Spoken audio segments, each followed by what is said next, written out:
Hello and welcome back to another video. In this problem, we're told that when a patient receives a penicillin injection, the kidneys begin removing the penicillin from the body. The table and graph show the penicillin concentration in a patient's bloodstream at 5-minute intervals for the 20 minutes immediately following a one-time penicillin injection. We're asked, according to the table, how many more micrograms of penicillin are present in 10 milliliters of blood drawn 5 minutes after the injection than in 8 milliliters of blood 10 minutes after the injection. So 5 minutes after the injection, our concentration is 152 micrograms per milliliter. So just writing that right here.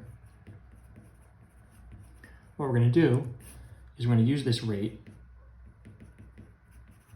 and multiply it by the number of milliliters we're looking at, which is 10. And what happens when you do this is the milliliter unit cancels out, and we now have our amount in micrograms. So 152 times 10 is 1,520 micrograms.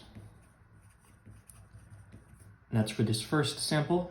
The second sample, we're looking at 10 minutes after the injection, in which case the concentration is 118 micrograms per milliliter.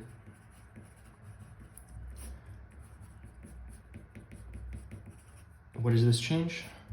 Well, it's a lower concentration and we have a lower volume. So we're multiplying it by 8 milliliters. Similar thing, the milliliters cancel out. We're left with 118 times 8, which is 944 micrograms.